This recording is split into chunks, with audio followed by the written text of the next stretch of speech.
welcome to my kitchen. Today we're going to be preparing dirt and worms with these few ingredients right here. It's not too hard to make, it's pretty simple, but before we do anything else, let's go wash our hands. The dessert dirt and worms actually originated from the United States, but nobody knows who first created it.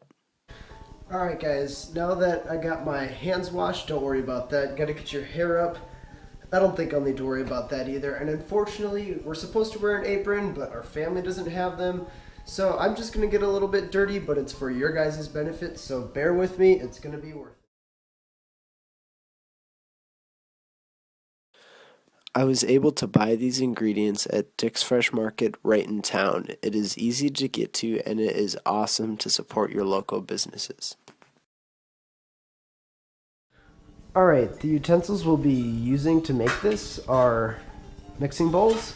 And I have metal and plastic, but it doesn't really matter because we're not using a microwave. I have a electric beater, a rolling pin, and this is to crush up the Oreos. I have a rubber scraper, a whisk. This is a meat tenderizer. You can use this instead of a rolling pin, but it's gonna kind of poke holes in your bag. These are dry measuring cups and measuring spoons. Then if we go over to our ingredients, we have a full gallon of milk because all the pudding packs are gonna take 16 cups and there's 16 cups in a gallon. And we have our heavy whipping cream, and each one of these are a pint, and we're gonna use one for each batch of whipping cream, and I might only use one because there could be enough whipping cream with just one batch. And then we have our gummy worms. This is 3 packets worth. We have our family-sized Oreos. We have our vanilla extract, and each one of these is a teaspoon. And this is for the whipping cream, and we might only use one depending on how much it makes. And then this is the sugar, also for the whipping cream, and there's 1/4 cup in each. Here's all the Jell-O packs. This is chocolate Jell-O, and this is instant Jell-O, and you want to get the instant because the cooking will completely throw off the recipe and take way longer. Each one of these has 2 boxes in them, and we're going to be mixing 2 bowls at a time to kind of separate it out and make things easy. Alright, so the first step is to take all the Oreos out of the package and put them in the Ziploc bag, and then you can start grinding them up from there. Did you know that if you stacked all the Oreos ever manufactured on top of each other, they could reach the moon and back more than 5 times? Here is our finished Oreo crumbs. And for these, it doesn't really matter. You can have it as a fine powder. I like a little chunky because, you know, dirt has like the little clumps in it, but there you go.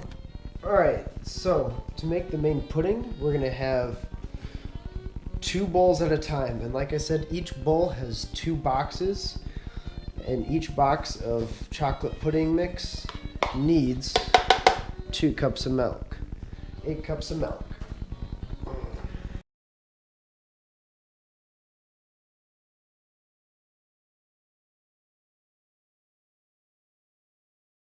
Now we have to basically stir and blend it up with our electric beater here, and I'm going to set it on high, and you have to mix it up for about 2 minutes.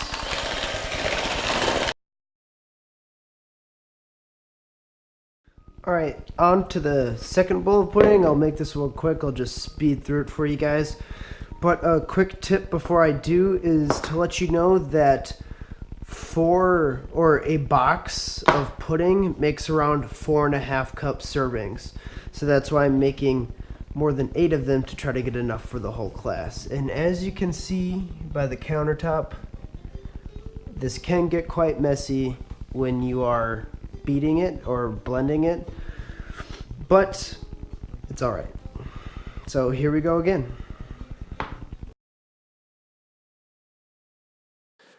Did you know that in the movie The Wizard of Oz, the colorful horses in the Emerald City actually got dyed by Jell-O powders?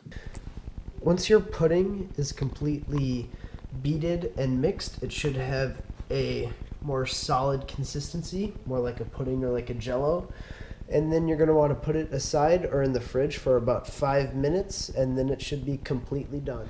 Alright, now it is time to make our whipping cream as the pudding settles. So first you're going to take your 1 pint of Kemp's Heavy Whipping Cream.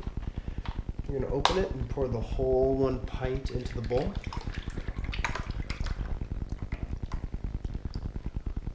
And you're going to want to take your sugar, put it in there. You want to take your vanilla extract and put it in there. Then you beat and continuously mix it up for about 5 minutes until the whipping cream comes to a peak off of the end of the electric beater. When I say peak, you know when whipping cream it's like a solid and it makes kind of like points when you take a spoon at it or try to put it on a piece of pie? That's what I mean, and that's when you know when it's complete.